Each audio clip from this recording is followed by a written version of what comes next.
For this explosive report that just dropped an hour ago. A 7-member panel has concluded that Baltimore police homicide detective Sean Suiter killed himself. WMAR2 News investigative reporter Brian Kubler is here now with what was just released today. Brian?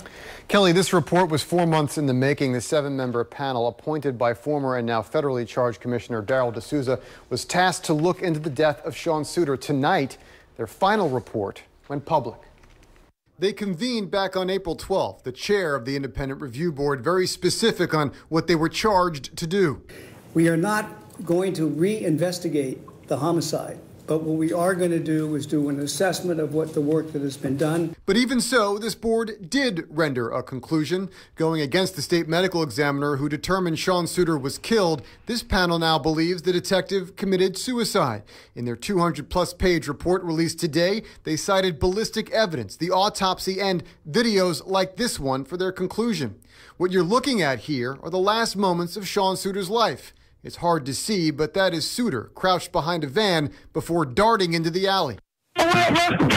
What you just heard were Suiter's last words. It's an unintelligible radio transmission, but shortly after it, Suiter was shot with his own service weapon. Police believed Suiter was overpowered by a suspect. He was watching from behind that van, but this panel now says he killed himself. In their reasoning, they cite his testimony in an upcoming grand jury, his knowledge of death benefits in the BPD, and that he ignored several texts from his attorney before the shooting. It is important to note this panel does not have regulatory authority. As this case currently stands, the death of Detective Sean Suiter is still ruled a homicide. It is unclear if this report is enough to change the medical examiner's ruling.